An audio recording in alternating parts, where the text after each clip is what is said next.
beban berat dan pada yang terikat. Mari Tuhan Yesus, berbicaralah, Roh Kudus beracarlah di tengah-tengah kami. Bapa di surga, berkati kami di dalam nama Tuhan Yesus. Haleluya. Amin. Amin. Amin. Shalom semuanya. Shalom. Shalom. Shalom. Hari ini kita belajar tentang anak kerajaan. Saya harap semuanya semangat ya. Kalau saya bicara tentang anak kerajaan, berarti Bapak Ibu mengerti kerajaan itu bicara tentang mahkota, bicara tentang jubah-jubah, bicara tentang senjata-senjata yang sudah Tuhan sediakan, bicara tentang semua fasilitas kerajaan. Amin. Oke. Satukan dulu. Amin. Amin. Yes. Oke, satukan dulu pemahaman kita. Kalau saya bicara tentang anak kerajaan, berarti kita akan belajar semua yang berhubungan dengan kerajaan surga, mahkota, jubah-jubah, kunci-kunci kerajaan surga, dan juga fasilitas kerajaan surga yang semuanya sebetulnya sudah Bapak sediakan buat kita selama kita di dunia ini. Jadi nggak usah nunggu nanti wafat ya. Nggak usah nunggu kelamaan. Ya. Yes. Oke. Anak kerajaan. Ini bicara tentang nature atau sifat, karakter, kodrat atau tingkah laku, cara berbicara, cara berpikir menunjukkan orang-orang yang dari kerajaan. Ya. Dan perhatikan Matius 13 ayat 24 sampai 30. Matius 13 ayat 24 sampai 30. Saya akan baca dengan cepat sekali. Perumpamaan tentang lalang di antara gandum. Yesus membentangkan suatu perumpamaan lain lagi kepada mereka, katanya, hal kerajaan surga itu seumpama orang yang menaburkan benih yang baik di ladangnya. Tetapi pada waktu malam semua orang tidur, datanglah musuhnya menaburkan benih lalang di antara gandum lalu pergi. Garis bawahi dulu, hal kerajaan surga seumpama orang yang menaburkan benih yang baik. Benih yang baik ini sama dengan anak kerajaan. Oke. Nah, benih yang tidak baik itu lalang, ya. Di antara gandum lalu pergi. Ketika gandum itu tumbuh, ayat 26, ketika gandum itu tumbuh dan mulai berbulir, nampak jugalah lalang itu. Maka datanglah hamba-hamba Tuhan ladang itu kepadanya dan berkata, Tuan, bukankah benih itu baik yang Tuhan taburkan di ladang Tuhan? Dari manakah lalang itu? Lalu jawab Tuhan itu, seorang musuh melakukannya. Lalu berkatalah hamba-hamba itu kepadanya, jadi maukah Tuhan supaya kami pergi mencabut lalang itu? Tetapi ia berkata, jangan, sebab mungkin gandum itu ikut tercabut pada waktu kamu mencabut lalang itu. Biarkanlah keduanya tumbuh bersama sampai waktu menuai. Pada waktu itu aku akan berkata kepada para penuai, kumpulkanlah dahulu lalang itu, ikatlah berkas-berkas untuk dibakar, kemudian kumpulkanlah gandum itu ke dalam lumbungku. Di sini di Matius 13 ayat 24 sampai 30 ada benih yang baik, gandum, dan ada benih lalang. Tuhan biarkan tumbuh bersama-sama di dalam satu komunitas persekutuan doa. Tuhan biarkan tumbuh bersama-sama di dalam satu gereja. Ya. Lalang itu rumput, tidak ada bulir-bulir gandumnya, hanya semak-semak gitu ya. Dia tidak ada bulir gandumnya, tidak ada buahnya. Saya sambung dengan Matius 13 ayat 36 sampai 43. Penjelasan perumpamaan tentang lalang di antara gandum. Maka Yesus pun meninggalkan orang banyak itu lalu pulang, membawa murid-muridnya datang dan berkata kepadanya, jelaskanlah kepada kami perumpamaan tentang lalang di ladang itu. Ia menjawab katanya, orang yang menaburkan benih baik ialah anak manusia. Anak manusia itu Yesus ya. Yesus itu selalu menaburkan benih yang baik. Ya, mari bekerja sama dengan sang penabur benih, yaitu Yesus. Ya. Ladang ialah dunia, benih yang baik itu anak-anak kerajaan. Ya kan? Tadi ayat 24. Hal kerajaan surga itu seumpama orang yang menaburkan benih yang baik. Nah, kalau di Matius 13 ayat 37, ia menjawab katanya, orang yang menaburkan benih baik ialah anak manusia, ladang ialah dunia, benih yang baik itu anak-anak kerajaan, dan lalang anak-anak si jahat. Jadi anak-anak kerajaan dan anak-anak dunia dibiarkan tumbuh bersama-sama di dalam satu gereja, di dalam satu persekutuan doa, di dalam satu komunitas anak-anak Tuhan. Ya, Tuhan biarkan tumbuh bersama-sama. Musuh yang menaburkan benih ilalang ialah iblis, waktu menuai ialah akhir zaman, dan para penuai itu malaikat. Maka seperti lalang itu dikumpulkan dan dibakar dalam api, demikianlah juga pada akhir zaman. Anak manusia juga akan menyuruh malaikat-malaikatnya dan mereka akan mengumpulkan segala sesuatu yang menyesatkan dan semua orang yang melakukan kejahatan dalam kerajaannya. Lihat, perhatikan. Ayat 41. Anak manusia akan menyuruh malaikat-malaikatnya. Yesus menyuruh malaikatnya. Dan mereka akan mengumpulkan, malaikat-malaikat itu akan mengumpulkan segala sesuatu yang menyesatkan. Dan semua orang yang melakukan kejahatan dari dalam kerajaannya. Di dalam gereja ada orang-orang yang berbuat jahat, yang berperilaku tidak sesuai dengan firman Tuhan. Di dalam komunitas Kristen Katolik, di dalam komunitas anak-anak Tuhan pun ada orang-orang yang berbuat jahat. Hati-hati, ya. Semuanya itu akan dicampakkan ke dalam dapur api, di sanalah akan terdapat ratapan dan kertak gigi. Pada waktu itulah orang-orang benar akan bercahaya seperti matahari dalam kerajaan Bapa, karena siapa bertelinga hendaklah ia mendengar. Oke. Pada waktu itulah orang-orang benar akan bercahaya seperti matahari. Ini ayat yang tadi malam saya share ya di grup ya. Pada waktu itulah orang-orang benar akan bercahaya seperti matahari dalam kerajaan Bapa, karena siapa bertelinga hendaklah ia mendengar. Bapak Ibu yang dikasih Tuhan, saya itu setiap kali membaca setiap kalimat-kalimat di dalam firman Tuhan, seringkali roh saya itu melonjak kegirangan. Saya juga nggak tahu, saya mudah-mudahan juga teman-teman dan Bapak Ibu semuanya merasakan hal yang sama. Ya. Yuk kita bahas satu persatu firman ini. Ini saya kasih tema anak kerajaan. Artinya fokus kita adalah dalam kerajaan surga. Fokus kita bukan dunia, tetapi fokus kita kerajaan surga. Nah, kerajaan surga ini akan kita bawa turun ke dalam keluarga kita. Kerajaan surga ini akan kita bawa turun di dalam komunitas kita. Kerajaan surga ini akan kita bawa turun di dalam gereja kita. Oke, pahami ini dulu. Apakah itu bisa? Sangat bisa. Perhatikan beberapa waktu yang lalu kita memperingati yang namanya pencurahan Roh Kudus. Ya, apa sih tujuannya Tuhan itu mencurahkan Roh Kudus-Nya?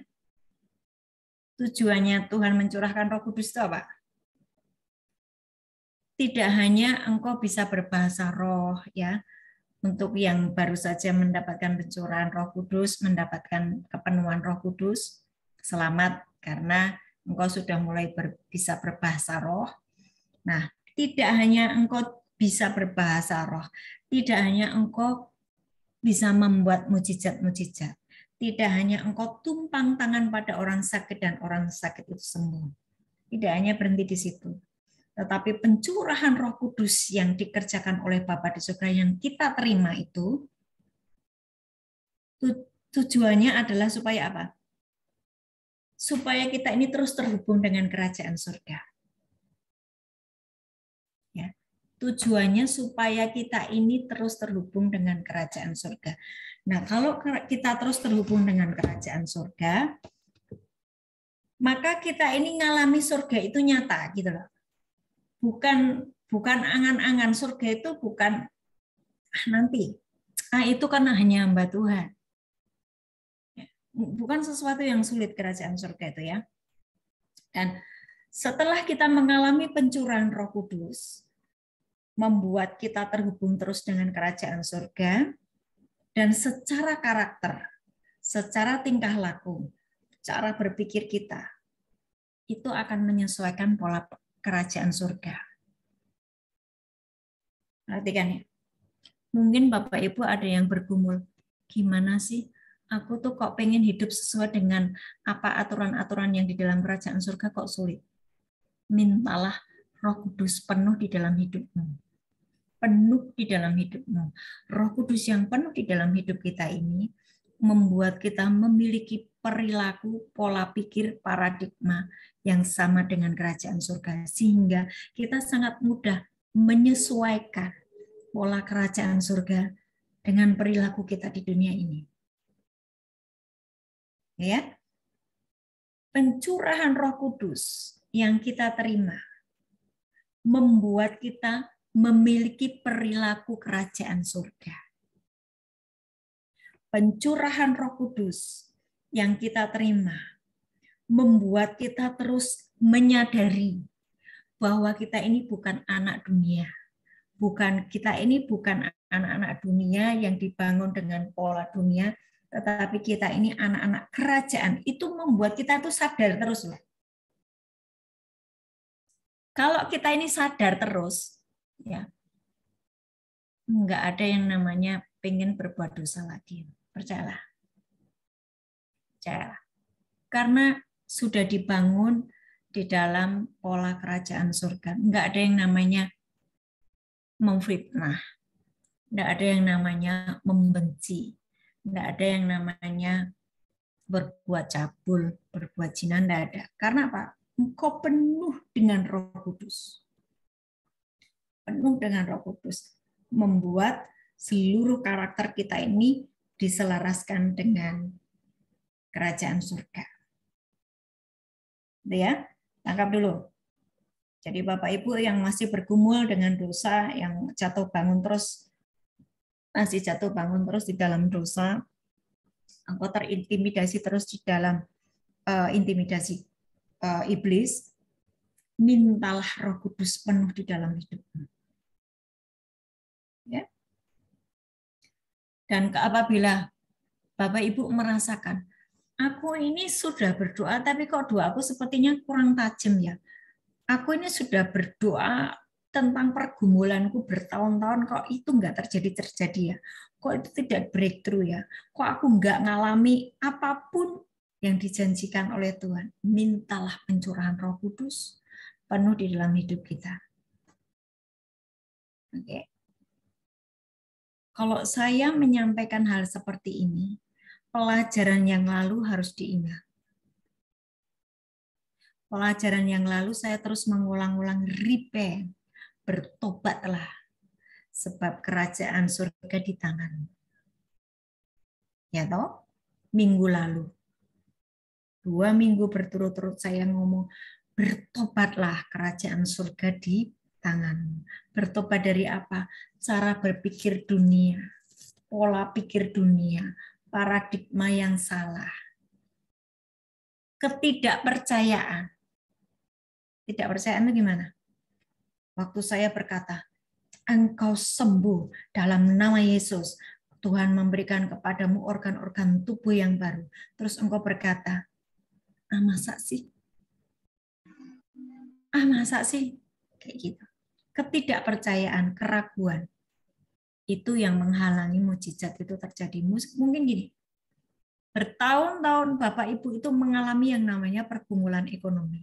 Dan engkau sudah dicetak di dalam cetakan dunia yang berkata bahwa engkau miskin. Nah ini yang membuat waktu saya berkata, diberkatilah engkau, dibukakan tingkap-tingkap langit dari utara, timur, selatan, berkat turun atasmu. Engkau tuh menjadi hambar gitu loh. Enggak ada yang yes, amin, terjadilah dalam hidupku. Enggak ada seperti itu. Karena apa? Sudah terbentuk di pikiranmu, di perasaan, di hati kita ini bahwa aku itu sudah miskin dari dulu.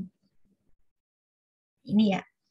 Nah, itu yang namanya yang saya bilang bertobatlah dari cara berpikirmu yang salah, yang sudah diracuni dengan pola dunia. Karena kita sudah puluhan tahun tinggal di dunia ini, sehingga kita lupa bahwa kita sebetulnya memiliki paradigma cara berpikir yang dari kerajaan surga. Sebab destinimu, destiny saya adalah anak-anak kerajaan. Jadi mari bertobat dari cara berpikir dunia, mari ubah cara berpikir kita dengan kerajaan surga. Sampai di sini paham ya? Masukkan di dalam roh kita masing-masing. Yuk ucapkan, aku adalah anak kerajaan. Yuk ucapkan semuanya yang di rumah, aku adalah anak kerajaan. Aku adalah anak raja. Bapakku raja. Aku putranya. Dan aku berhak untuk mendapatkan fasilitas kerajaan surga. Waktu saya di bumi ini, saya diutus tinggal di bumi ini, diizinkan tinggal di bumi ini, tetapi saya memakai fasilitas kerajaan. Ucapkan itu. Jadikan itu iman kita. Ada yang masih ragu-ragu, masa. Ini yang harus ditengking, masanya apa iya sih? Ya.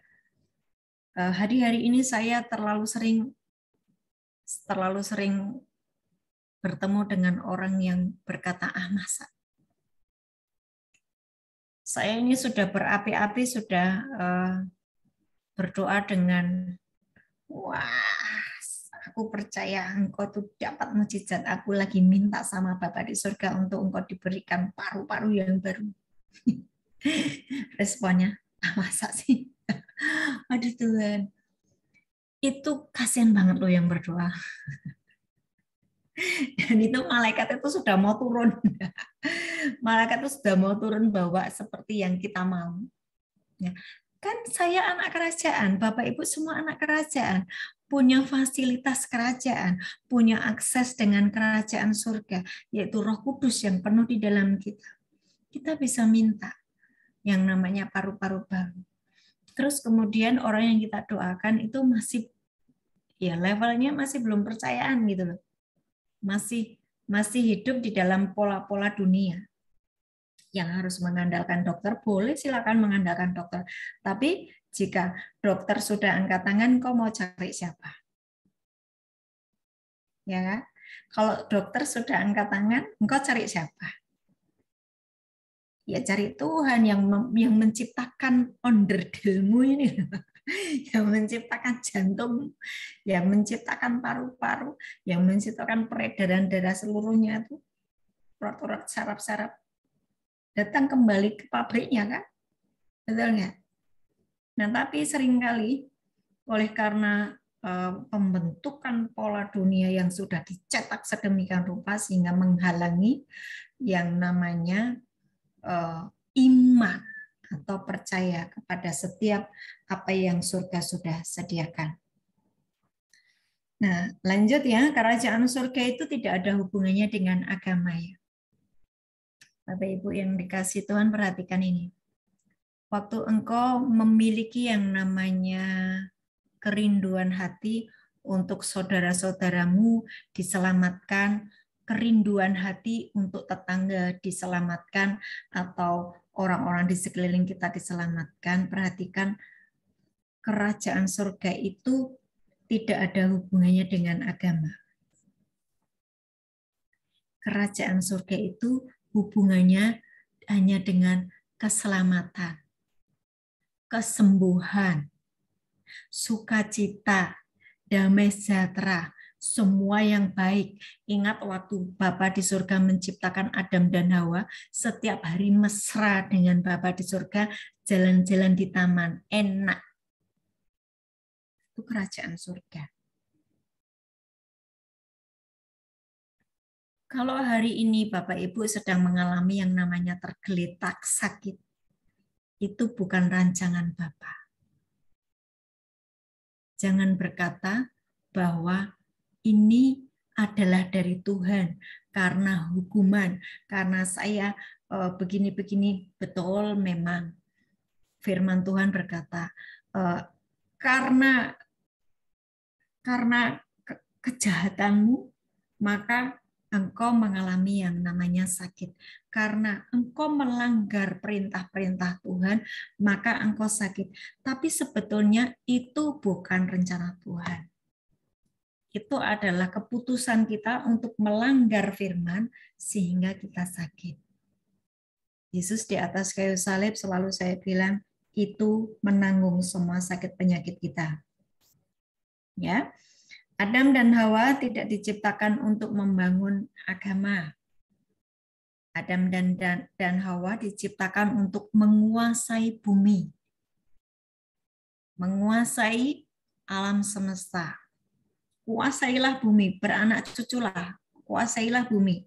Yang waktu zaman COVID dulu saya selalu berkata, buat yang kena COVID ya, firmannya jelas gitu kan ya. Saya waktu itu ngomong, kuasailah bumi, taklukkanlah itu. Bahwa virus itu sangat kecil, binatang-binatang itu, virus itu bagian dari binatang-binatang. Kuasai, taklukkan itu. Aku taklukkan, aku hancurkan COVID. Dan sampai dengan hari ini, puji Tuhan semuanya sehat ya. Tidak ada yang kena COVID. Amin. Dan tidak akan kena wabah-wabah selanjutnya, tidak akan kena, sebab engkau adalah anak kerajaan. Tuhan sudah janji, aku tidak akan menimpakan penyakit manapun di dunia ini asal engkau baik-baik mendengarkan suaraku dan melakukan perintahku. Ya, jadi perintahnya adalah tidak menciptakan agama atau satu aliran kepercayaan gitu ya, enggak, tetapi diperintahkan untuk menguasai dan menaklukkan bumi. Memerintah di bumi, menjadi raja di bumi, menguasai bumi. Contoh gini ya, ini yang baru aja, anak saya yang bungsu itu kan hari ini pengumuman UTBK ya, penerimaan perguruan tinggi negeri. Nah, di masa-masa menunggu setelah ujian itu, ada yang namanya suami, nanti nek tidak diterima, nanti gini, nanti nek ini, terus ada ujian mandiri. Mandiri itu kan mahal sekali ya, sekali masuk 50 juta tuh, buat saya tuh habisin duit gitu ya. Terus hari-hari terakhir itu saya cuma diam. Hari-hari terakhir pengumuman, hari ini pengumuman. Hari-hari kemarin terakhir 2-3 hari ini saya cuma diam. Suami saya sudah sibuk ya. Anak saya juga si Audrey nanti begini-begini. Sudahlah, tunggulah nanti tanggal hari Kamis jam 3. Tunggulah. Masa sih kamu anak raja, kamu nggak diterima? Masa sih hanya satu bangku untuk kamu? Surga nggak kasih. Saya masih seperti itu. Dan akhirnya hari ini tadi jam 3 dapat pengumuman dia diterima di 11 Maret Solo negeri. Jadi bayarnya itu nanti murah. Uangnya buat pelayanan aja ya. Uangnya buat yang lainnya. Jangan buat membayar sekolah mahal-mahal. Ya kan?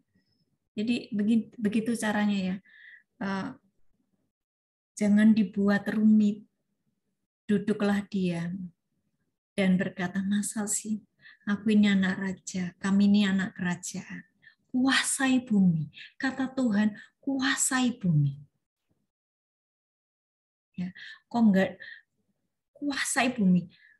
Artinya kalau saya sedang berhadapan dengan terobosan untuk anak-anak saya, ya saya Tuhan, aku mengikuti firman-Mu, menguasai apa yang saat ini sedang aku hadapi. Misalnya terobosan untuk anak-anak gitu ya. Kemudian kalau saya sedang berdoa untuk orang-orang yang sedang sakit, saya kuasailah bumi. Taklukkanlah itu, taklukkanlah segala sakit penyakit.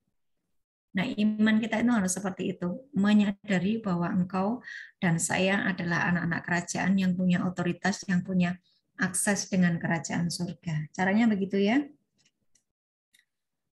Nah, tadi dibilang bahwa ada yang namanya benih lalang ditaburkan oleh si jahat. Ya, itu sebetulnya gini loh. Waktu kita ini di dunia, kita ini anak kerajaan, tetapi iblis itu terus yang namanya memberikan doktrin-doktrin dari dunia. Ya, cara berpikir, tipuan-tipuan yang mengakibatkan nanti yang tadinya anak kerajaan jadi dikuasai oleh kuasa kegelapan. Nah, pastikan bahwa fokus kita, cara berpikir kita diselaraskan dengan firman, maka destinimu sebagai anak kerajaan itu tidak hilang. Karena apa? Cara berpikir kita disesuaikan dengan firman. Kita mau mengambil keputusan disesuaikan dengan firman. Perilaku kita disesuaikan dengan firman. Sehingga waktu iblis membuat tipuan-tipuan dalam hidup kita, itu tidak akan terjadi. Ya, kita tidak akan yang namanya kena iritasi daripada kuasa gelap tersebut. Jangan sampai cara berpikir kita ini dirusak oleh iblis tadi. Ya, dia naburkan lalang, ya, menaburkan sesuatu yang bukan doktrin dari kerajaan surga. Oke. Tapi Bapak Ibu perhatikan yang terjadi hari-hari ini, ada begitu banyak anak Tuhan yang mengalami namanya tidak percaya kepada setiap firman Tuhan. Sulit gitu loh. Misalnya saya ngajari firman untuk percaya kepada setiap mujizat, percaya pada setiap janji-janji Tuhan. Kita ini ngomong dengan mereka itu sulit loh sekarang. Walaupun itu anak Tuhan. Bahkan walaupun dia seorang pelayan. Nah, ini yang menjadi buat saya ini sangat mengerikan ya. Karena lama-lama engkau tidak akan menghasilkan buah, menjadi lalang. Tidak ada buah di dalam hidupmu, walaupun engkau sibuk-sibuk pelayanan, tetapi tidak ada buah di dalam hidupmu. Bukan menjadi anak kerajaan, bukan menjadi gandum. Ya. Antara gandum dan ilalang, gandum itu adalah dia ada bulir buahnya. Nah, perhatikan hidup kita ini. Kalau kita ini tidak menghasilkan buah, ya, tidak ada buah di dalam hidup kita. Orang itu tidak bisa menikmati apa yang terjadi di dalam hidup kita, gitu. Maksudnya gini, buah itu kan contohnya kasih, sukacita, damai sejahtera. Orang kalau dekat dengan kita itu jadi takut karena kita ini pemarah gitu. Itu berarti engkau sedang tidak berbuah yang namanya buah kasih atau kesabaran. Contoh, engkau sangat emosional, ya, tidak ada penguasaan diri. Waktu engkau disentuh apa sedikit ngamuk, berarti belum berbuah yang namanya buah penguasaan diri. Engkau biarkan itu terjadi terus-menerus, sebetulnya iblis sedang memberikan yang namanya benih ilalang itu. Akibatnya lama-lama itu menjadi habitmu. Habitmu yang harusnya di dalam kerajaan surga menghasilkan buah. Orang ketemu kita ini senang, orang ketemu kita ini damai sejahtera. Ya, senang kalau ketemu. Buah mangga, pohonnya berbuah mangga. Tidak mungkin pohon itu menikmati buah mangganya. Betul nggak? Yang menikmati siapa? Saya, Bapak Ibu semuanya. Artinya, waktu kita ini berbuah, bukan kita yang menikmatinya, tapi orang lain. Orang lain yang menikmati buah pertobatan kita. Orang lain yang menikmati buah roh di dalam hidup kita. Dan siapa? Tuhan. Nah, sekarang pertanyaannya, jika kita ini anak kerajaan, kita ini sudah berbuah belum? Ya kan? Atau buahmu sudah mulai busuk, orang nggak bisa menikmati kehidupanmu. Engkau menjadi seorang pemarah, seorang yang ambisius, seorang yang cepat-cepat tersinggung, dikit-dikit tersinggung, dikit-dikit marah, dikit-dikit ngambek. Nggak ada buah itu. Nggak ada buah. Jadi mari jangan sibuk-sibuk pelayanan ke sana ke sini, sibuk-sibuk urusan dan ini dan itu, tetapi sebetulnya tidak ada buah di dalam hidup kita. Tidak ada yang namanya orang itu menikmati apa yang Tuhan Roh Kudus sudah buat dalam hidup kita. Engkau ya gitu-gitu aja. Nggak ada bedanya dulu, sekarang, sampai selamanya. Nah, kalau Yesus itu baik, sama.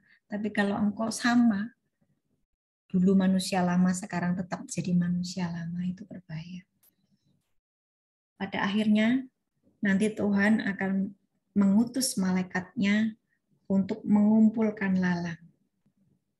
Dipisahkan lalang. Bicara apa sih? Kehidupan kita yang tidak berbuah. Dicampakkan. Sementara destiny kita ini adalah anak kerajaan. Anak kerajaan, tahu ya anak kerajaan? Seorang putra raja, dia menikmati semua fasilitas kerajaan. Waktu Bapa di surga mengutus saya, dan saya ini adalah warga kerajaan surga, Bapa di surga mengutus saya tinggal di bumi, maka sesungguhnya fasilitas dari surga itu mengikuti saya. Karena saya anaknya. Coba pola pikir ini coba masukkan di dalam Bapak dan Ibu semuanya. Saya mau yang hari ini sedang mengalami terus terpuruk di dalam ekonomi, engkau mengalami yang namanya terjadi perubahan. Karena apa? Pola pikirmu berubah, bertobat dari cara berpikir yang salah. Ya. Bertobat dari cara berpikir dunia, bertobat dari apa yang selama ini sudah membelenggu hidup kita, bahwa loh yang aku itu memang sakit lah, ini memang salib yang harus aku pikul, itu salah loh. Sakit penyakit kita ini sudah dipikul sama Tuhan Yesus di atas kayu salib. Benar? Terus kita berkata, aku ini sakit karena ya ini salib yang harus aku pikul. Nah, ini kan pola yang salah, cara berpikir yang salah. Engkau sudah ditipu sama iblis. Iblis sudah berhasil menaburkan ilalang ke dalam hidupmu. Loh yang dimaksud Yesus gini, barang siapa tidak memikul salibnya setiap hari dan mengikuti aku, dia tidak layak menjadi muridku. Kan gitu kan? Dia tidak layak masuk di dalam kerajaan. Barang siapa mau menjadi muridku, dia harus memikul salibnya setiap hari dan mengikuti aku. Terus waktu Bapak Ibu mengalami sakit, engkau berkata, ini salib yang aku pikul, itu salah. Sakit penyakit sudah ditanggung Tuhan Yesus di atas kayu salib. Hari ini engkau seharusnya sehat untuk apa? Memuliakan Tuhan, menjadi pelayan Tuhan, menjadi duta kerajaan surga, menjadi orang-orang yang ditampilkan Tuhan. Ditampilkan Tuhan. Supaya dunia tahu, beda ya anak Tuhan itu, beda.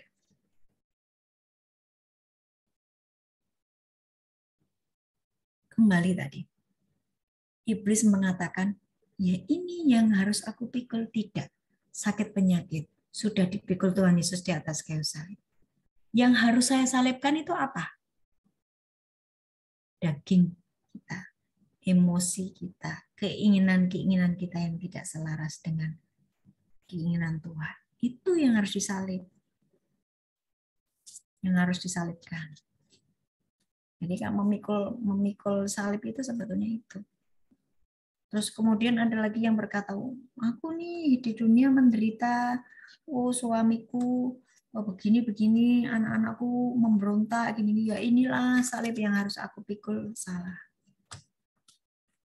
Itu bagian dari, mungkin engkau sebagai istri tidak berfungsi sebagai penolong yang baik buat suami, menjadi ibu yang baik buat anak-anak. Engkau terlalu sibuk dengan dirimu sendiri, terlalu sibuk kebaktian sehingga anak-anak keter. Boleh kebaktian, tapi sebelum kebaktian, sebelum pergi ke gereja sibuk melayani, lihat kondisi anak-anak, lihat kondisi suami. Harus seimbang. Ya. Itu kembali kepada tema anak kerajaan. Hari-hari ini ada begitu banyak anak-anak Tuhan yang sudah dicetak dengan pola dunia. Sehingga sulit untuk mempercayai firman. Bahkan tadi itu saya mendengar. Saya tuh tanya sama orang-orang. Kamu tuh kalau buka YouTube tuh yang kamu buka apa? Oh, yaitu cara memasak, terus kemudian cara mengembangkan tanaman, terus hobi, terus drakor. Kau enggak pernah membuka khotbah-khotbah? Ngantuk, Bu. Kau baca, kalau dengerin khotbah itu ngantuk. Nah, ini loh. Hari-hari ini anak-anak Tuhan itu sudah dicetak dengan pola dunia. Tapi dengarkan saya. Tuhan mencari orang-orang yang mau hidupnya disesuaikan dengan pola kerajaan surga. Dan saya harap seluruh keluarga KKS itu yang dicari Tuhan. Yang mau menyesuaikan hidupnya dengan pola kerajaan. Saya harap Tuhan menemukannya di grup KKS ya. Orang-orang yang mau hidupnya disesuaikan, diselaraskan dengan pola kerajaan surga. Amin. Sehingga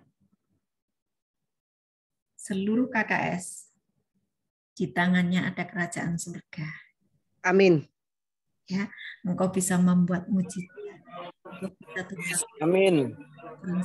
Amin. Engkau bisa menarik surga itu turun ke bumi. Amin. Hidupmu tidak terus-menerus dalam pergumulan-pergumulan. Tetapi hidupmu terus dalam blessing. Blessing tidak hanya bicara uang, semua damai sejahtera, seluruh aspek. Ya, ada damai sejahtera, ada kesehatan, ada pemulihan keluarga, ada pemulihan tubuhmu, ada pengampunan dosa, semuanya. Itu kerajaan surga. Dan kita ini anak-anak kerajaan. Pegang ini ya. Jangan sampai iblis yang menyebarkan ilalang tadi membuat kita keracunan. Ya, sehingga kita tidak lagi mempercayai pada setiap janji Tuhan. Masih ingat kita bait Allah? Roh Allah ada di dalam diri saya. Waktu saya dipenuhi dengan Roh Kudus, saya punya akses dengan ruang tahta. Dan Yohanes 15 ayat 7 berkata, kalau firman-Mu tinggal di dalam aku tinggal di dalam engkau, mintalah apa saja. Tuhan Yesus memberkati. Amin. Jadi, anak kerajaan ya. Anak kerajaan membawa semua yang dari kerajaan surga. Semuanya. Kebaikan, kesembuhan. Yes. Yes, amin, amin. Oke. Hari ini tuh saya mengundang orang-orang, sudah teman-teman yang saya suruh untuk kesaksian. Siapa ya? Dewi sudah ada gabung? Dewi? Apakah Dewi sudah bergabung? Saya, Bu. Udah. Dewi. Dewi satunya. Ini kan Dewinya Julius. Suci. Suci kok Dewi. Dewi Suci, Bu. Oh, iya. Kamu kan Dewi Mau Suci. Dewi Suci Pak ya? Iya. Oke, silakan. Kesaksian sebentar ya. Nanti ada juga Mei dari Makassar juga akan kesaksian. Ya, silakan. Ya, selamat malam Bu Ana dan teman-teman keluarga kerja Soda. Terima kasih di kesempatan ya. Benar-benar aku pengen kesaksian untuk benar-benar memuliakan nama Tuhan. Sebenarnya kesaksian ini benar-benar kayak orang seperti orang bermimpi sayanya. Jadi kesaksian malam. Boleh dibuka ya. Takut ada yang kecil nongol, nggak apa-apa ya Bu. Coba ya. Ya, ini Suci. Ya. Oke, Suci, silakan.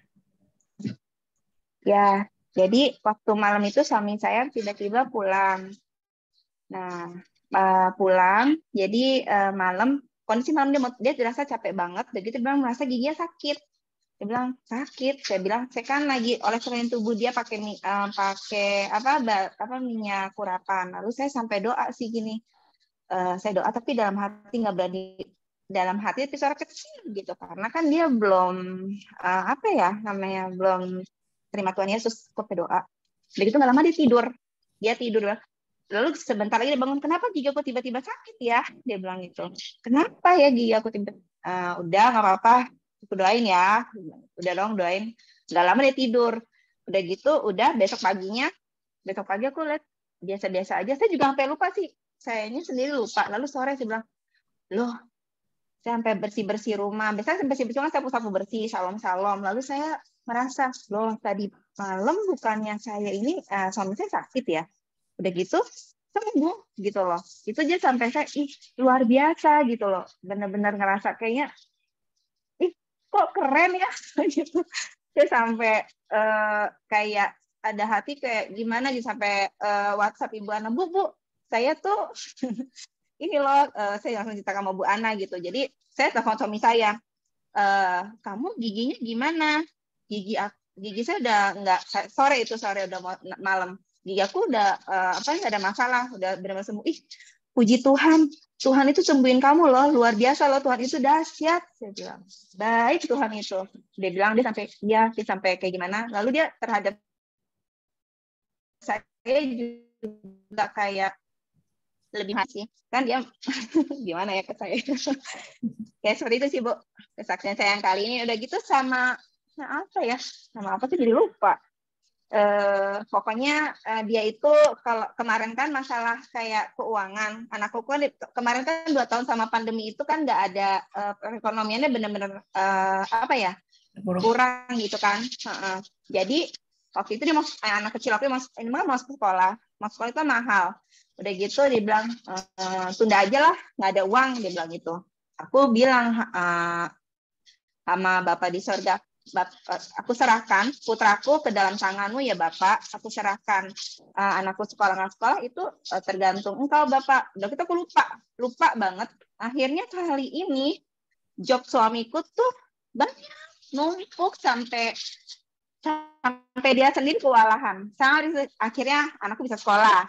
Satu lagi dibeliin sepatu basket, itu kan mahal gitu kan. Wah, kayaknya papi nggak mungkin beli gitu. Suamiku kan orangnya ya begitulah ya. Tapi saya sampai kaget loh. Benar-benar saya tuh ngerasain firman 126 yang tiap pagi saya baca. Benar-benar terjadi dalam hidup saya.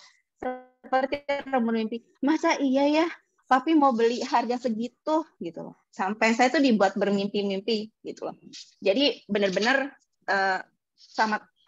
benar-benar fokus ke Tuhan. Ibu Ana bilang fokus ke Tuhan. Jangan fokus ke masalahmu, Suci. Oke, gitu. Itu saya coba renungin bagaimana caranya fokus tanpa memikirkan. Benar-benar saya udah nggak mikirin masalah saya. Saya pokoknya hanya doa sekali aja, tapi itu terjadi gitu tanpa kita harus bagaimana, dan doa saya itu jadi nggak minta-minta. Maksudnya Tuhan minta mujizat, minta apa. Tapi saya fokus ke Tuhan. Tuhan apa yang mau untuk dalam hidup saya? Karena saya merasa sudah diselamatkan Tuhan, itu luar biasa. Dulu saya benar-benar, saya baru kali ngerasa loh, dulu tuh saya stres ya, sekarang saya beda banget gitu loh. Itu aja udah saya diselamatkan sama Tuhan Yesus, saya merasa luar biasa gitu. Saya sampai merasa sadar, saya yang dulu sama sekarang beda. Oh Bu, sama ini, saya kan sudah datang bulan. Jadi sekarang saya datang bulannya udah nggak sakit perutnya. Benar-benar. Jadi tiap kali saya selalu putuk Ibu Hawa, selalu saya doakan, benar-benar itu beda dari dulu sampai sekarang. Jadi perut saya nggak rasa sakit. Dulunya saya kalau mau datang bulan itu stres berat. Sekarang udah nggak pikiran tentang yang saya streskan dulu, sama sekarang itu udah nggak ada. Itu sih Bu, mungkin malam ini. Ya, Ya, terima teman-teman kasih. yang punya keluhan, yang perempuan ya, ibu-ibu atau yang masih gadis-gadis yang suka mengalami kesakitan pada waktu menstruasi, itu namanya kutuk hawa, dihancurin ya, dipatahin sehingga tidak perlu lagi kesakitan setiap bulannya. Karena kutuk itu sudah ditanggung Tuhan Yesus di atas kayu salib. Nggak perlu sampai gulung-gulung, komeng-komeng, nggak usah. Santai aja. Oke? Mei, silakan. Mei, silakan. Salam Bu. Ya, aku berdoa sinyalmu bagus. Iya. Selamat malam buat Ibu Ana dan juga keluarga Kerajaan Surga. Aduh, mau kesaksian apa nih? Yang mau saya kesaksian mungkin dari pertama itu yang tentang kesehatan ya. Jadi kan 2021 bulan ya pertengahan tahun 2021 tuh ada benjolan. Maaf di payudara saya gitu. Jadi saya masih takut terus nanti pas bulan 11 itu akhirnya saya beranikan diri untuk periksa dokter. Jadi waktu awal-awal itu ya sudah pakai iman gitu, pasti sembuh. Tapi kok saya kok tambah sakit. Nah, akhirnya bulan 11 saya beranikan diri untuk periksa. Akhirnya dokter menemukan ada benjolan dan disuruh seharusnya tuh per 6 bulan untuk kontrolnya. Tapi dokter bilang ini banyak, jadi harus per 3 bulan. Nah, per 3 bulan berjalan 3 bulan, ada beberapa yang sembuh gitu, Tapi waktu bulan 5 kemarin ada satu di sebelah kiri, dokter bilang ini harus diangkat. Ini harus diangkat dan harus operasi ya, masuk operasi. Sudah dibuatkan rujukan, tapi dalam hati kecil saya itu saya bilang enggak deh, saya punya Tuhan gitu. Saya nggak mau masuk meja operasi gitu. Terus saya bilang sama dokternya, saya bermohon sama dokternya, dok minta tolong dok supaya saya jangan dioperasi dulu gitu. Ini sudah ukuran besar gitu. Kamu harus masuk operasi gitu. Nanti saya buatkan rujukan. Bilang dok tolong dok. Kebetulan dokter saya itu anak Tuhan juga. Bilang dok tolong ya dok. 3 bulan lagi gitu, 3 bulan lagi sepakat ya dok, saya pasti sembuh dok. Jadi dokternya tuh jadi tambah akrab karena selalu saya bilang dok sepakat ya dok, saya pasti sembuh dok, sepakat ya gitu. Ya dokter, oh iya ya dok 3 bulan ya dok, tolong dok. Dia bilang dokter, oke saya kasih kamu kelonggaran 3 bulan, kalau memang ini tetap membesar, mau nggak mau kamu harus dioperasi gitu. Oke siap dok gitu. Pas ibu sama Ibu Ana bilang, iya ini iman kamu lagi berkejar-kejaran ini dengan waktu gitu. Itu saya ingat sekali waktu bulan 5 saya ngobrol telepon sama ibu, ya ini kamu berkejar-kejaran, imanmu berkejar-kejaran dengan waktu. Bilang iya Bu. Pas kemarin itu bulan 6 kayaknya kalau nggak salah bulan 6, tiba-tiba tuh saya tuh dapat mimpi gitu, antara mimpi tapi tidur tapi seperti Tuhan kasih mimpi seperti itu. Jadi seperti kayak saya diperlihatkan seperti Adam dan Hawa yang sedang berjalan-jalan, dia tuh makan gitu. Terus saya bangun, saya bilang, kok kenapa ya kenapa saya ini diperlihatkan mimpi itu gitu. Kenapa saya diperlihatkan mimpi itu? Ada apa mungkin saya ini gitu. Harus polanya seperti itu gitu. Ngobrol sama ibu, iya kamu puasa Daniel aja, menyangkal daging, Mei, seperti itu. Oh iya gitu. Oh ya sudah, mungkin saya untuk puasa. Akhirnya saya belajar puasa, memakan sesuatu yang mentah dan segala macam. Nah, jalan-jalan Tuhan saya diketemukan dengan beberapa orang yang survivor dalam kesembuhan, terus ketemu dengan dokter yang spesialis tentang makanan, tentang herbal, segala macam gitu. Jadi di samping saya menggunakan iman saya, samping saya juga istilahnya belajar untuk kontrol diri saya. Nah, kemarin saya orangnya terlalu over makanan dan segala macam, ya terlihatlah dari pipi saya. Nggak mungkin pipi saya begini, orangnya nggak suka makan gitu. Nah, seperti itu Ibu Ana bilang, ya ini kamu proses gitu. Nah, di titik itu memang saya bilang, ada beberapa orang terdekat gitu, kamu doakan orang lain sembuh, kamu nggak sembuh gitu. Bilang, kamu masa sih pergi sampai ke daerah-daerah pelayanan gitu, dan kamu sakit gitu, Jadi kayak ini saya selalu ya, misalnya kita bersyukur di sini punya orang tua rohani yang selalu standby 24 jam. Saya memang lemah di pikiran gitu. Saya selalu ngomong, Bu, saya diserang lagi Bu di pikiran saya, Bu, seperti ini nih. Ya udah, kebaskan apa segala macam. Nah, jadi bulan 6 pure saya mulai upgrade iman saya, saya upgrade cara pola hidup saya, dan saya jalan-jalan Tuhan, ketemu dengan dokter-dokter, dengan beberapa hamba Tuhan yang memang dia membuka tentang Alkitab, tentang pola makan yang sebenarnya seperti itu. Jadi saya mulai upgrade iman, upgrade pola makan, pola hidup, segala macam. Puji Tuhan, bulan ini sebelum saya turun KKR, sebenarnya KKR kemarin itu cuma KKR saja gitu, nggak ada.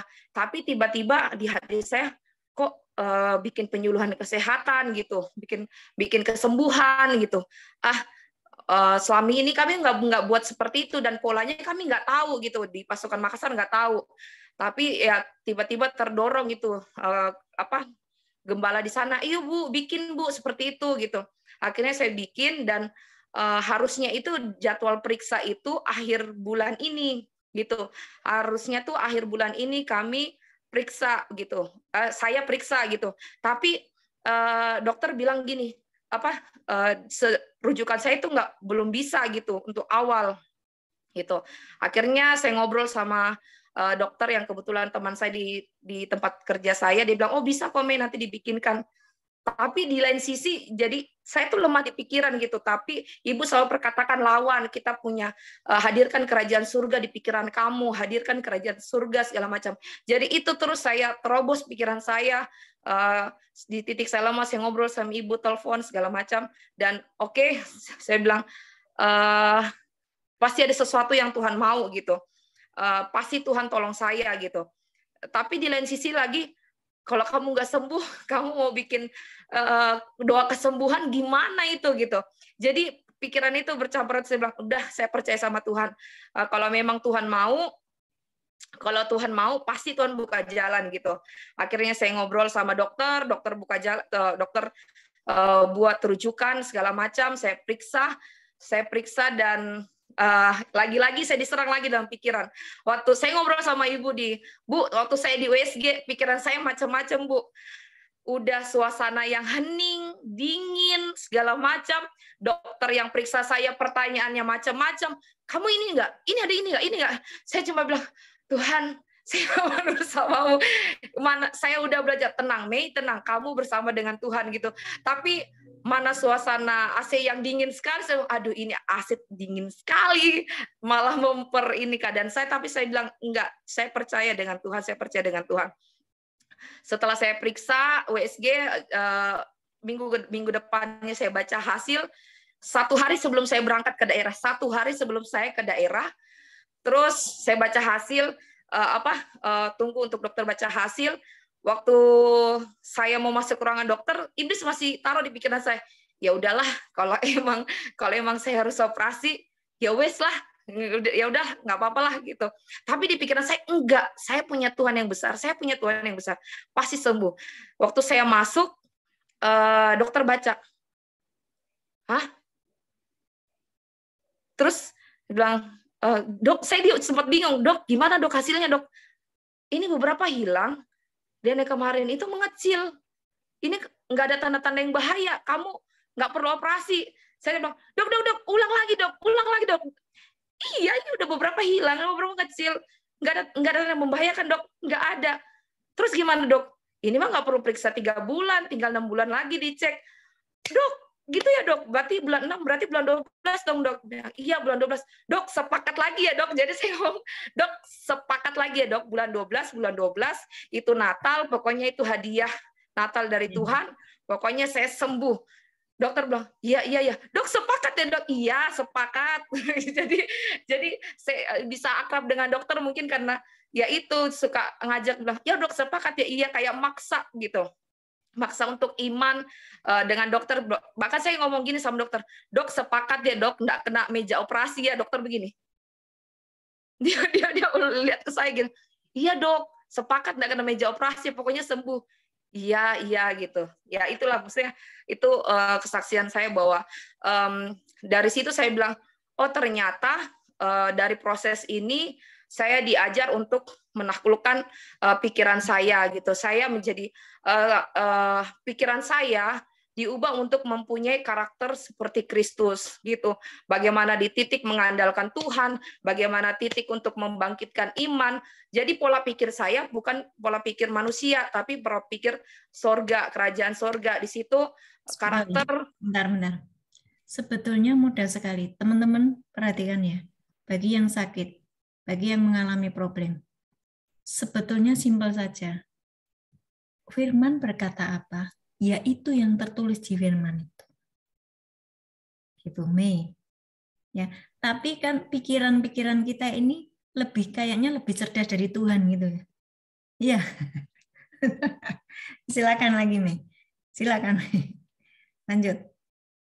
Iya, jadi di situ saya diajar untuk bagaimana karakter kita itu lewat proses itu dengan bantuan Roh Kudus. Saya percaya dengan kita bergaul dengan Roh Kudus kayak narik kita lagi gitu. Pikiran saya mulai takut, mulai gentar. Roh Kudus itu narik lagi, ini loh firman Tuhan, ini loh firman Tuhan. Akhirnya betul firman Tuhan bilang bahwa kita keluar dari pemenang. Kalau saya nggak bergaul dengan Roh Kudus, saya nggak mau membuka diri saya untuk diajar, untuk mau ngobrol sama ibu, untuk siap mau dididik, saya percaya saya nggak akan seperti ini gitu. Tapi itulah Roh Kudus. Karena Tuhan mau kita disembuhkan, diselamatkan, Tuhan buka jalan gitu. Nah itu. Jadi Selasa. Oh iya. Jadi Selasa saya baca hasil, malamnya tuh saya langsung ke daerah gitu untuk pelayanan. Nah ternyata di sana banyak ketemu dengan orang-orang, apa yang saya jalani, saya bisa ngobrol dengan orang, dan ya itulah, maksudnya itulah pola Tuhan seperti itu. Mungkin dari kesehatan itu yang bisa saya saksikan bahwa sakit penyakit yang saat ini kita alami, yang penting kita sudah minta ampun sama Tuhan, kita bertobat, dan kita tanya Tuhan, dari proses ini apa sih didikan Tuhan yang Tuhan mau ajar ke saya gitu. Kalau dari saya sih, dari penyakit ini, Tuhan didik saya untuk menaklukkan pikiran saya menjadi pikiran Kristus, terus untuk mengandalkan Tuhan, untuk kembali ke pola hidup sehat gitu. Kemarin yang makan sembarangan, sekarang saya sudah betul-betul bisa kontrol makanan saya gitu. Nah, kesaksian lagi waktu bulan kemarin adik saya kan ini dia mau S2 gitu. Adik saya mau S2, terus dia bilang, Kak, saya mau S2, ya udah kamu doalah Tuhan pasti buka jalan. Tapi di hati kecil saya kayaknya seru deh S2 gitu. Tuhan pengen gitu. Nah, waktu saya ambil ijazah kemarin, waktu ambil ijazah S1, tiba-tiba kayak digerakkan, sebenarnya nggak ada pikiran untuk S2, tapi udahlah beli formulirnya aja lah, orang 150, jadi nggak jadi ya udahlah, anggaplah bagi berkat gitu. Nah, ternyata pas ulang tahun saya kemarin, dibutuhkan surat apa gitu, surat rekomendasi apa segala macam. Tapi itu saya susah untuk dapatkan gitu, karena di gereja saya itu kecil gitu. Akhirnya saya ngobrol gimana ya saya harus dapatkan kemudahan. Nah, ternyata Bapak ini ya dijamah lah Tuhan gitu. Terus dia digerakkan di hatinya bilang, kamu serius mau S2? Iya. Kalau kamu memang serius mau S2, kamu persiapkan dirimu dan saya akan biayai S2-mu sampai wisuda, sampai pokoknya semua bulanan uang kuliahmu sampai kamu wisuda, uang wisudamu pun nanti saya yang tanggung. Itu Tuhan dahsyat sekali. Mungkin itu aja, Bu. KKR-nya kamu nggak cerita? Oh iya, KKR-nya dahsyat, Bu. Jadi tempat yang kami tempat itu kok kecil gitu. Kamar mandinya itu nggak ada di pastori gitu, dan pastorinya juga kecil gitu. Waktu kami sampai sempat agak shock gitu. Kami masuk disiapkan kamar, ternyata kamarnya itu kamarnya Pak Gembala. Kami juga kaget, tapi disuruh taruh di situ. Terus saya udah berpikir, ini tidur di mana? Kayu-kayu, papan-papan ini kan misalnya atapnya atap sagu gitu. Udah berpikir gimana ya. Terus ada yang bilang, kayaknya bilang nanti kita tidur di gereja ya. Serius gitu. Terus WC kami lihat WC, tapi puji Tuhannya anak-anak istilahnya anak-anak sudah mengerti dengan panggilannya mereka masing-masing gitu.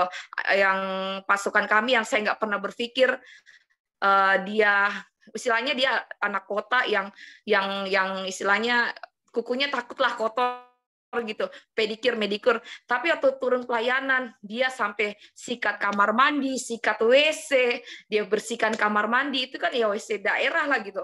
Saya sampai, wow Tuhan dahsyat gitu. Terus ada beberapa hamba Tuhan yang datang tawari kami penginapan, bilang ini penginapan enak, kamu bisa tidur nyenyak, bisa nyaman, ada kolam renangnya, segala macam. Tapi puji Tuhan kita semua berkata tidak, kami tetap mau di sini. Gitu, kami mau tetap di sini dengan segala tawaran gitu. Sampai di sana kita tidur situ. Jadi benar-benar kami itu bercanda gitu. Kan ada lagu sujud di altarnya. Kita ganti dengan tidur di altarnya. Jadi benar-benar kita tuh tidur kita tidur di ini balkon, bukan di balkon ya, di mimbar gereja gitu, karena rumahnya Pak Gembala itu nggak cukup gitu, nggak cukup, jadi kita tidur di luar pakai karpet segala macam. Jadi itu seperti itu sih. Jadi anak-anak istilahnya betul-betul dibuahkan dengan tidak meminta sesuatu yang lebih gitu. Nah, yang kedua KKR-nya juga gitu, KKR-nya kalau dari saya sih mengalami mujizat yang luar biasa. Dulu kita agak takut ya dengan hadapi yang manifestasi yang wah segala macam. Tapi dibekali sama Ibu sebelum berangkat kita punya otoritas, semua betul-betul Roh Kudus tuh kerja soft sekali, soft, nggak ada yang ini, betul-betul yang manifestasi cuma hanya sebentar kita tangani dan redup tenang gitu. Bahkan saya nggak banyak turun gitu, saya banyak di atas mimbar, anak-anak yang banyak turun, dan dulu kan kewalahan gitu, sebelumnya kewalahan gitu, kadang panggil mimi gitu, kadang narik sini. Kemarin itu saya mau turun tapi enggak gitu, betul-betul Tuhan itu ajaib gitu. Sampai kami cerita di mana dalam perjalanan pulang, Tuhan Yesus dahsyat ya, kita diperlengkapi betul-betul, kita nggak perlu sampai ngeluarin tenaga yang kenceng banget, maksudnya semua betul-betul dijamah Tuhan, dilawat Tuhan, sampai ada Pak Desanya itu datang ke situ gitu. Pak Desanya ikut ibadah, dia bilang tolong dong buat lagi, terus karena kebetulan kami buka pelayanan kesehatan, tiba-tiba bilang, aku mau bikin program desa dan aku pengen kamu datang lagi bersama dengan tim untuk bagikan ke semua segala macam gitu. Jadi kami kayak, oh Tuhan, ya udahlah, maksudnya belajar nurut aja lah gitu. Seperti itu. Dan beberapa yang datang di penyuluhan kesehatan, kita doakan, semua pada nangis, semua pada curhat, pada ini ngalami, dan mereka akhirnya datang lagi untuk KKR gitu. Itu sih Bu mungkin yang bisa saya, mungkin teman-teman pasukan Makassar yang lain mungkin punya kesaksian, boleh nambahkan, Agnes, Bunda Venti, dan yang lain. Ya, kalau nggak ada, Jerry mau kesaksian nih. Dia sudah nggak sabar. Jerry dari tadi sudah nggak sabar mau kesaksian. Thank you, May. Kesembuhan itu pasti ya. Kesembuhan itu pasti. Jadi supaya kesembuhan itu cepat, ya sudah, taklukkan pikiranmu dengan firman. Oke. Dan seluruh keluarga besar KKS itu kita dipanggil menjadi anak-anak kerajaan yang akan membawa kerajaan surga turun ke bumi. Membuat mujizat, membuat banyak hal-hal yang supranatural ya. Jerry silakan. Shalom. Shalom. Oke, puji Tuhan. Dahsyat dari Makassar ya, pelayan Tuhan luar biasa, semakin diberkati, semakin diurapi Tuhan. Ya, untuk kesaksian saya agak terlambat ya bersaksinya karena puasa Esternya udah beberapa minggu yang lalu gitu. Tapi diingatkan kembali sama Mami Ana untuk bersaksi. Terima kasih untuk kesempatannya kali ini. Ya, berkat yang saya peroleh dari puasa Ester itu yang pertama saya dapat 3 poin makna dari puasa Ester. Yang pertama itu sangat-sangat melatih diri kita untuk lebih sabar lagi. Lebih sabar dalam artinya kalau biasanya kita sabar untuk mengontrol emosi dan segala macam, kali ini kita lebih sabar untuk mengontrol diri kita, untuk melatih diri kita untuk tidak menyentuh makanan dan minum gitu. Nah, dan selain itu juga melatih kesabaran kita akan emosi dan lain sebagainya. Yang kedua itu saya peroleh berkatnya, saya mendapat lebih karena saya lebih dipertajam lagi, kayak seperti ketika saya mendoakan, saya lebih mendoakan orang-orang sakit ataupun orang-orang yang membutuhkan doa pelepasan seperti itu. Ketika saya mendoakannya, saya agak lebih peka untuk itu. Seperti saya nggak tahu, mungkin Tuhan kasih saya hikmat kali ya, saya nggak tahu. Saya langsung rasa ada sesuatu yang something gak baik yang ia rasakan saat itu juga. Nah, saat itu saya doakan, saya nggak doain gimana ya untuk tengkang tinggi dan segala macam, saya cuma doain 1 cangkir air putih, dan itu kelihatan bahwasanya ada seseorang ataupun orang yang mengerjain dia gitu. Jadi kelihatan dia muntah-muntah, dia ngeluarin lendir dari mulutnya, dan dia merasakan kebebasan setelah didoakan. Dan yang ketiga itu saya peroleh berkatnya itu ketika sudah selesai puasa Ester itu.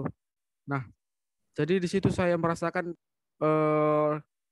suatu kepuasan dan gimana ya? Ada rasa sukacita yang lebih gitu dari sebelumnya. Sebelumnya kan kalau puasa itu paling lama itu ya, kalau saya puasa itu mulai malam jam 8 malam dan bukanya pasti jam 6 atau jam 6 atau jam 7 malam. Nah, saya buka di situ. Nah, itu ya biasanya untuk puasa untuk sesuatu yang saya ingin minta sama Tuhan gitu. Dan biasanya itu ya saya rasakan ya biasa saja gitu.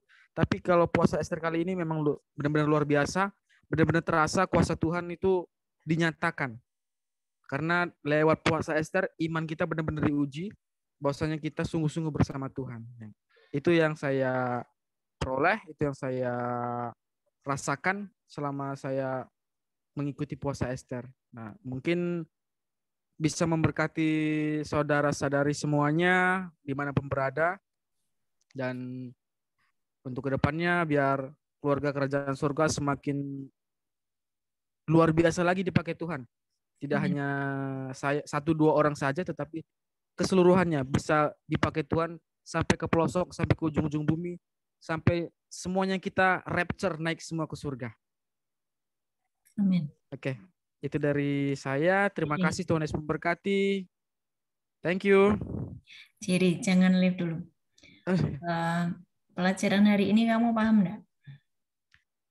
Aku baru masuk, Bude.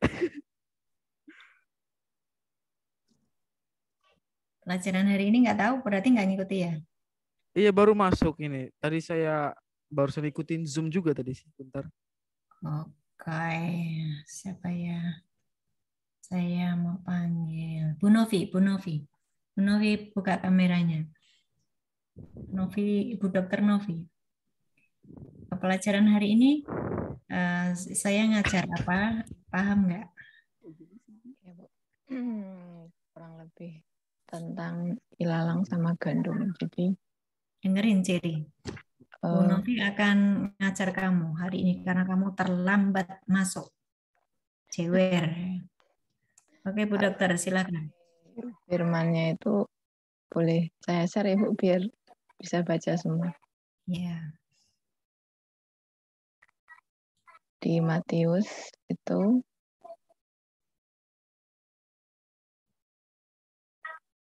dari awal itu yang ini Matius 13. Jadi lalang itu apa? Ya. Jadi lalang itu yang ditebarkan oleh iblis. Terus? Yang musuh iblis itu menaburkan lalang. Jadi lalang itu yang ibaratnya kalau di pelayanan itu kita semua pelayanan, tapi masih banyak tidak berbuah kalau lalang itu. Kalau gandum berbuah. Seperti itu. Anak kerajaan itu siapa, Dok? Anak kerajaan itu ya kita yang berbuah itu. Yang berbuah, yang gandum itu. Kalau yang lalang yang anak-anak si jahat. Pada akhirnya nanti anak kerajaan bisa nggak jadi anak dunia? Bisa, kalau masih ikut pola pikir yang dunia, nggak ikut pola pikirnya Kristus, ya nanti jadi. Makanya banyak anak kerajaan ya sebetulnya dia anak kerajaan, tapi dia tidak punya kuasa dan otoritas ya. Itu karena apa?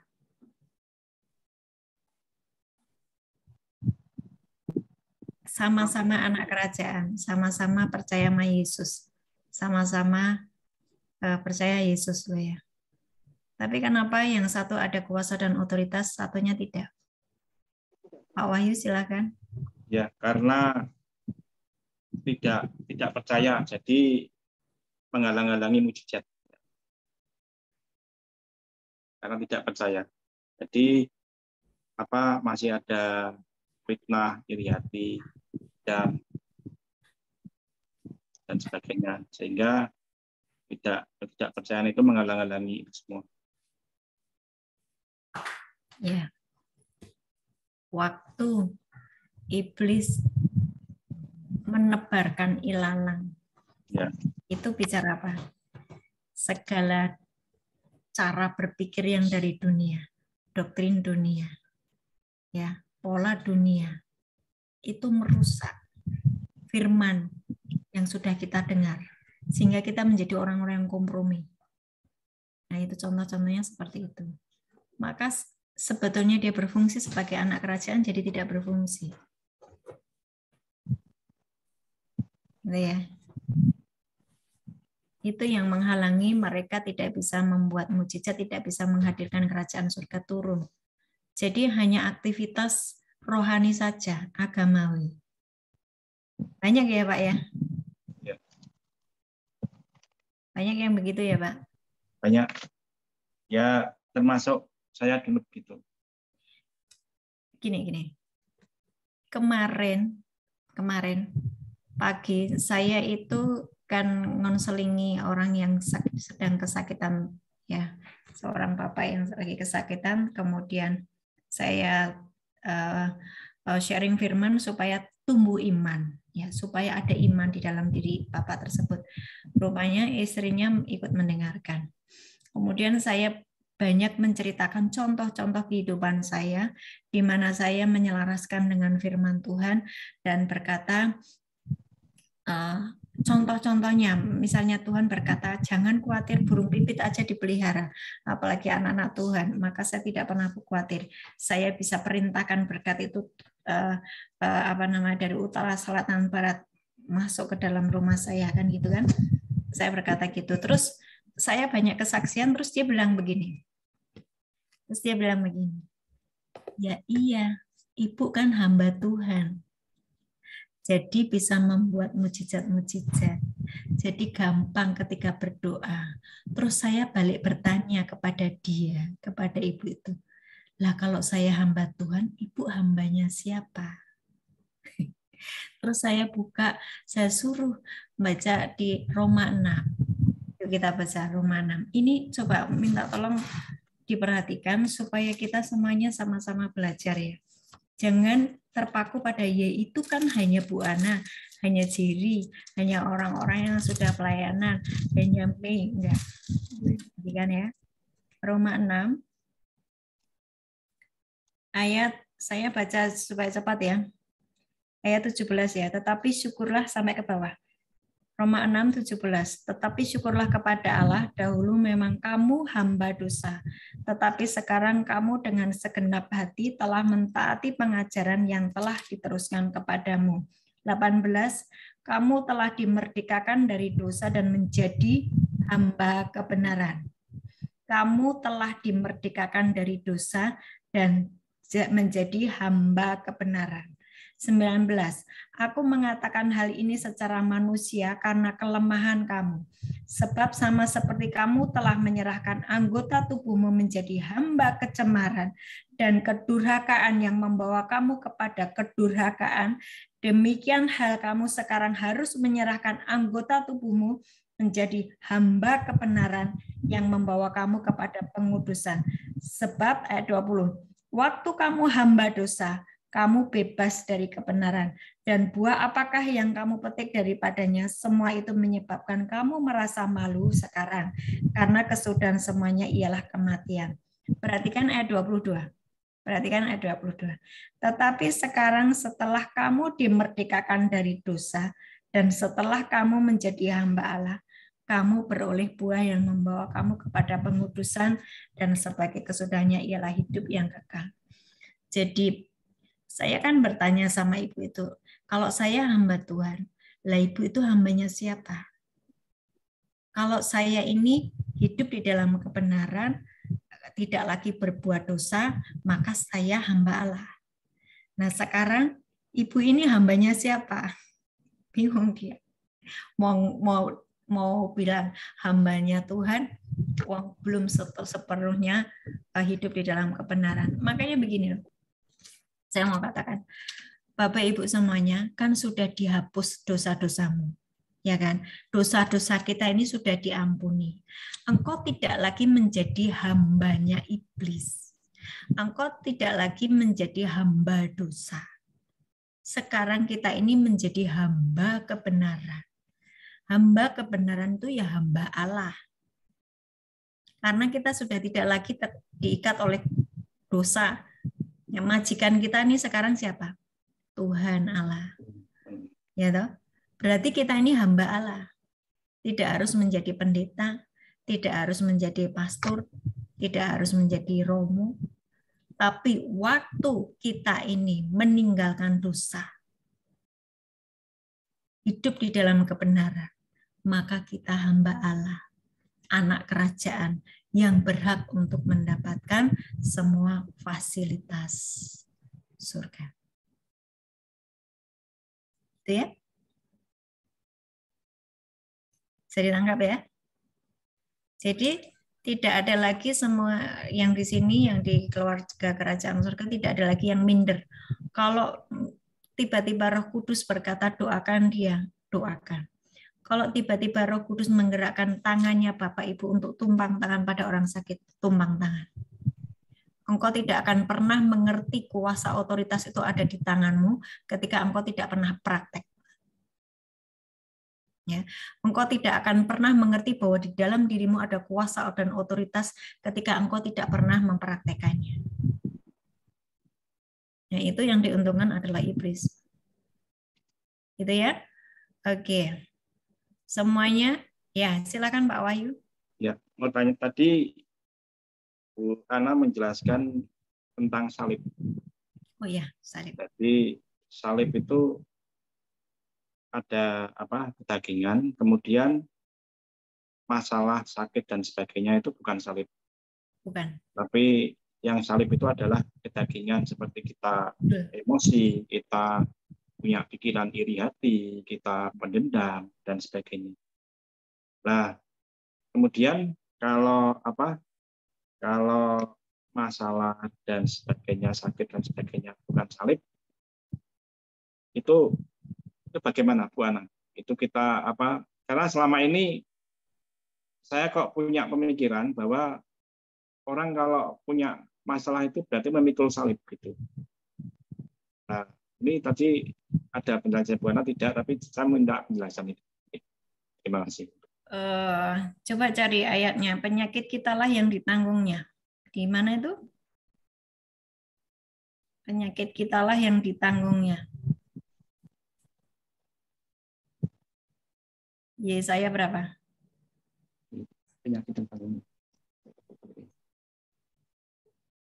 Yesaya 53 ayat 4. Ya.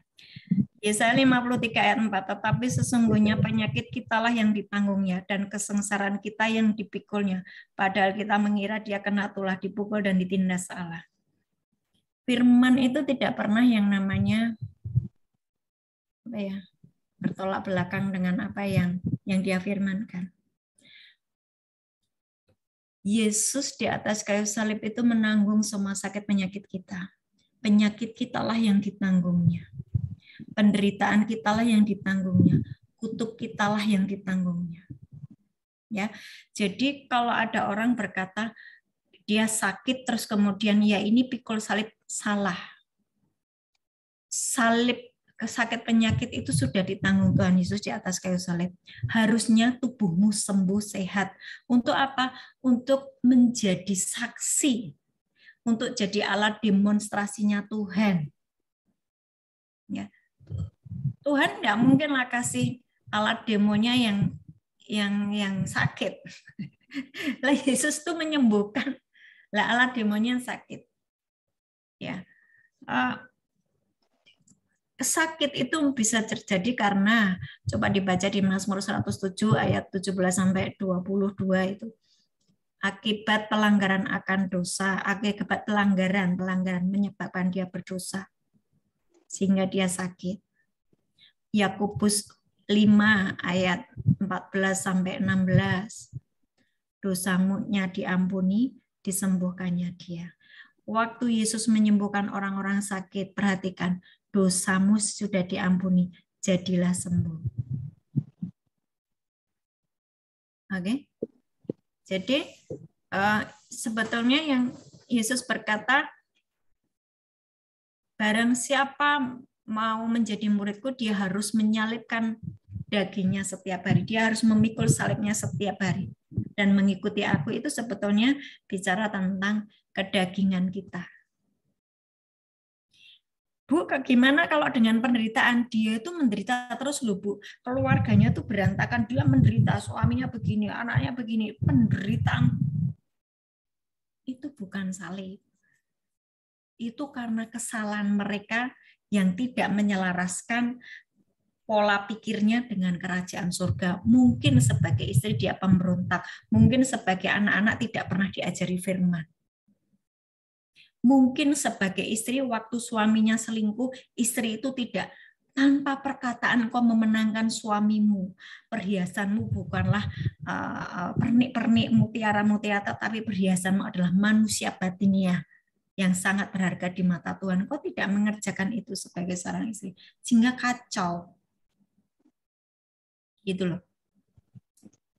Satu persatu, yuk ini waktunya masih ada waktu, satu persatu mari kita udari benang yang ruwet itu di dalam keluarga kita. Satu persatu. Mungkin anak-anak ada yang sakit terus nggak berkepanjangan, nggak sembuh-sembuh. Ini masalahnya apa? Diuraikan. Akarnya itu apa sih?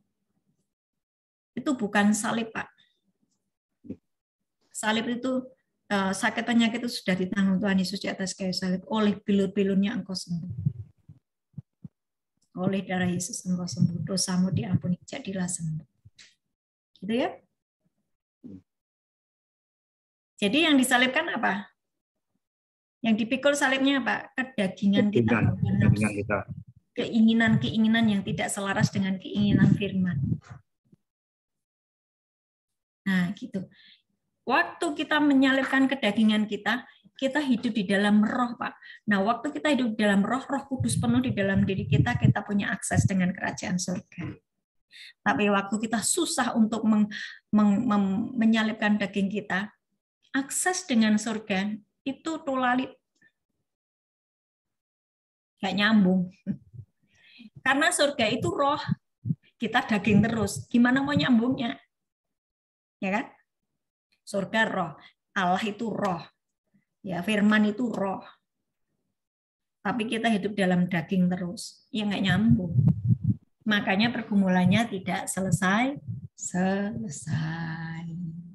Karena masih hidup di dalam frekuensi daging, frekuensi dunia. Nggak ngikuti frekuensi surga. Gitu loh. Paham ya? Yang paham kasih jempol dua-duanya.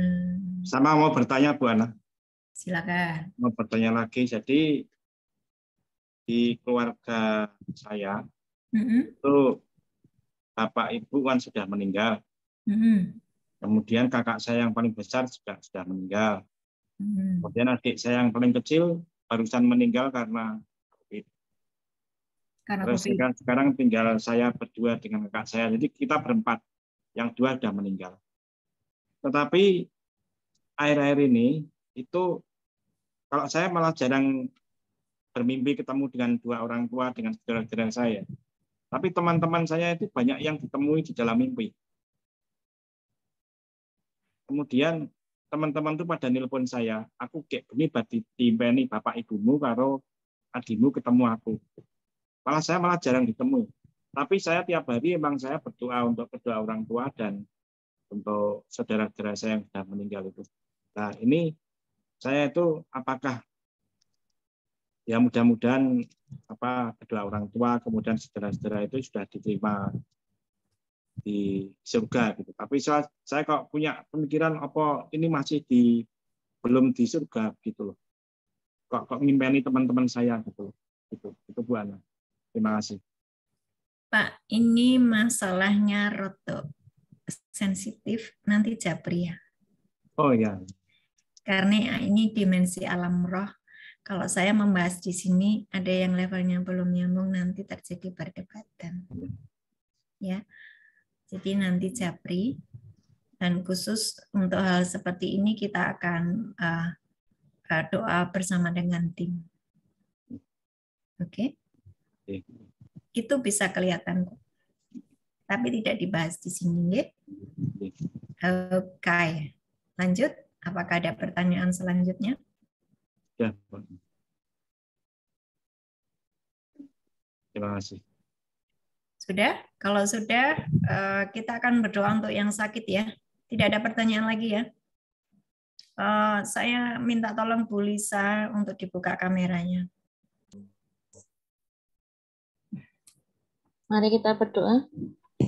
Tuhan, kami mengucap syukur Tuhan, semua karena anugerah-Mu, semua karena cinta-Mu, semua karena kebaikan-Mu Tuhan, sehingga kami dapat menerima kebenaran firman-Mu hari ini Tuhan, sehingga kami terus menjadi gandum untuk orang-orang di sekeliling kami Tuhan, terus berbuah dan bertumbuh, berbuah lebat Tuhan. Mari Tuhan urapi setiap kami, Urapi setiap kami, berkat dari Bapa di surga kami terima. Di dalam nama Tuhan Yesus, Roh Kudus menguasai hidup kami. Di dalam nama Tuhan Yesus, jadi atas hidup kami. Amin.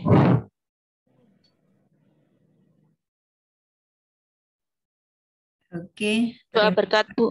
hari ini terima berkat. Tuhan Yesus Kristus memberkati kami dan melindungi kami. Tuhan Yesus Kristus menyinari kami dengan wajah-Nya dan memberi kami kasih karunia. Tuhan Yesus Kristus menghadapkan wajah-Nya kepada kami dan memberi kami damai sejahtera. Yang percaya katakan amin. Amin. Amin. Berbuahlah, berfungsilah sebagai duta kerajaan surga. Bu Sarjina. Ya, terima kasih. Ya, Bu. Oke, yang mau live silakan live. Kita akan mengerjakan yang belum didoakan.